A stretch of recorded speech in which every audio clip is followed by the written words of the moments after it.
Hello and welcome back to Sammy V Reads. This is episode number 3. Still in the same setup. I'm kind of liking it with a little bit of lighting. You can kind of see my space. But this one, we're going to be talking about my August 2021 reads. I have 11 or 12 books that I'm going to go through and give the reviews that I've read in the month of August. So let's get started. So the first books that I read in this series were the Preston Brothers series. I read 2 of the 3 books this month. I read the first book at the end of last month, and it would be Logan and Leo. Logan was my absolute favorite book of the trilogy, but I gave them all 5 stars. They're all very good reads. For Logan, he's specifically the bad boy of the family. I believe he's like one of the middle children. He has a lot of issues, and he's trying to work through them. You see a lot of addiction. You see some strain on his brother's relationship, and I just found the drama in there to be the best out of all of them. They're all very good dramas, but this one particularly stuck with me the most, and I strongly liked it, as well as it dealt a lot with mental health, which really tied in. I felt really connected to it. Leo is the last brother in the series. He is, this one's a friends to enemies, to friends, to lovers, to enemies. It goes all over the board. It takes place over 10 or so years, I would say. I could be completely wrong with that, but it was a very long time with him and the female character in this. Particularly with all the books in the Preston Brothers series, I found them to be very relatable. They weren't like overdone. I think I could have had every brother have a series and I would have been so smitten. I'm going to try to read the series before this, which is about their sister specifically, but I don't know. It's like another 4-book or 3-book series, and I don't know how she ties in with the other characters, so I like to see how Mclean puts those all through as well. So that's definitely on my to-be-R list. The next book in my August 2021 reads would be The Player Next Door by K.A.Tucker. I love K.A.Tucker. I loved her after The Simple Wild, so I was really eager to pick this up. It did fall a little bit short for me, maybe because it wasn't The Simple Wild, so I think that also has to do with this rating. I gave it a 3.5 star. So in this book, the girl moves back home into an old home that she's always had her eye on. She always wanted this home. She kind of made it in like her career. She's where she wants to be after schooling, and her childhood crush is actually next door. Now with this childhood crush, it's someone she used to date in high school, and he broke up with her, so there's some enemies to lover trope in there. She was bullied in high school, so you deal with her bulliers back in the series as adults. Her mom's kind of scandalous throughout the town. She's kind of seen as can you say the word floozy? I feel like my mother. She's kind of like a floozy. She sleeps around with a lot of people in the town. The smut in this, I would give it like 3.5 out of 5. It was very good. I wish we got more background on high school days. We got a little bit of our questions answered. It just didn't really hit the mark quite like Simple Wild did for me. And she wrapped it all up that I don't think there should be a sequel for this. I don't think she's planning on doing a sequel, but it's a standalone. Perfect. 3.5 star, very easy read. Took me about a day to read. The next is the Driven series. So I read all the Driven series. There's 4 of them in there. It goes Driven, Fueled, Crashed, Ace. I have them written down because I was no way going to remember. Driven is the first book in the series. I gave it a 4 star. You got to meet the heroine as well as the romantic interest in this. He is a race car driver. I don't know how to describe her job. She works with children, so she gets sponsorships through there, but I guess that's it. She works with children, and she does fundraisers. It's a nonprofit organization to get sponsors to help the children find homes. They're in foster care. So that's where we get the background of the first book, and there's some drama. He's chasing her. She doesn't want him. The second book was my absolute favorite, because when I read books, I love when a book is like the main character and them have a falling out, so it leaves on a cliffhanger in the first book, and we follow this cliffhanger in this one, and it's a lot of like he's trying to win her back from something he did in the first book, and she's not giving into it, and then she gives into it. So the whole pretense of the second book is all that back and forth, and that's my favorite thing in a romance novel, and I really felt like they did good. Crash, I gave 3.5 stars. That's the 3rd book in the story. I definitely think it was good, but again, when the characters are happy and in love, and they're gonna keep ending up back together, and there's not gonna be a weird thing, I kind of lose interest. That being said, this is 4 books. I think if she left it out a trilogy, I would have been so happy. I probably would have upped the rating a little bit more.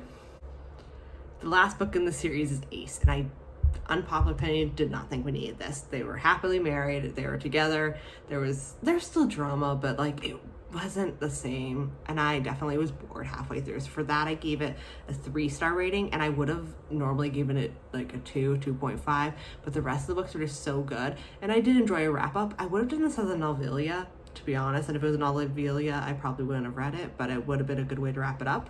And this series is by K.Bromberg. K.Bromberg. Sorry about my pronunciation. So the next book in the series is by the Queen of Romance, Colleen Hoover, and it's called Verity. And it's my 5-star read.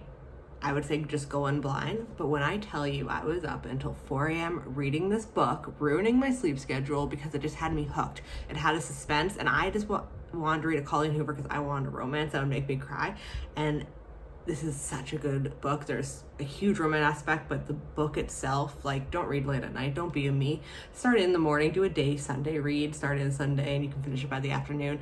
I recommend this to a couple friends who are also like are texting me throughout it being like mind blown.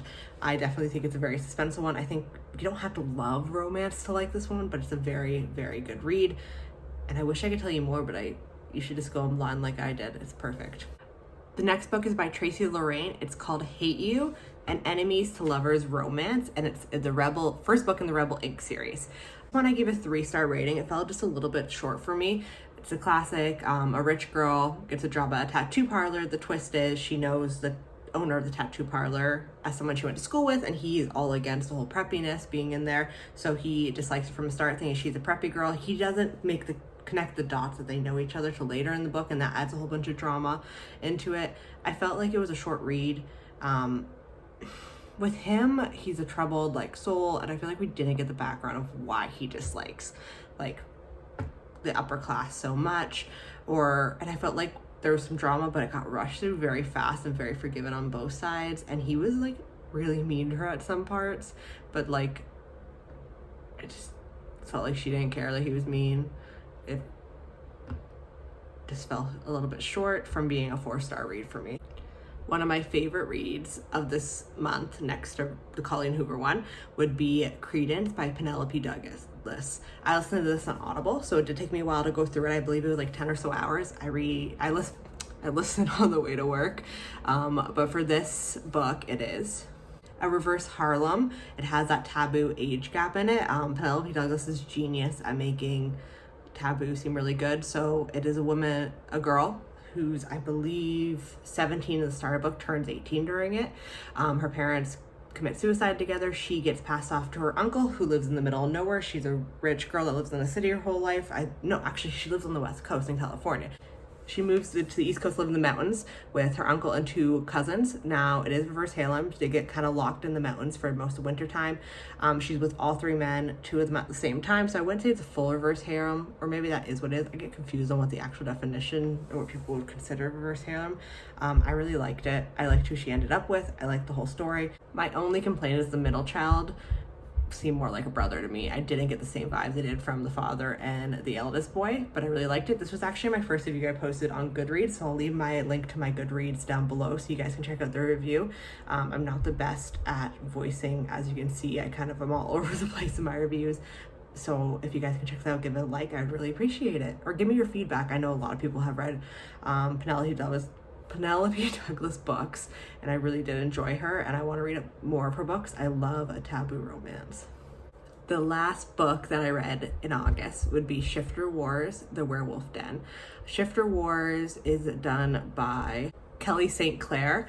I read the vampire version of this. I think it's something Trials, and it's kind of the same pretense where it's done by a game. So in this game, it's laser tag, and it's really interesting how she gives like laser tag into real life. So they're fighting over 4 area sectors, and whoever wins that sector in laser tag keeps it. And you find out throughout the book the importance of this, a lot like the vampire series.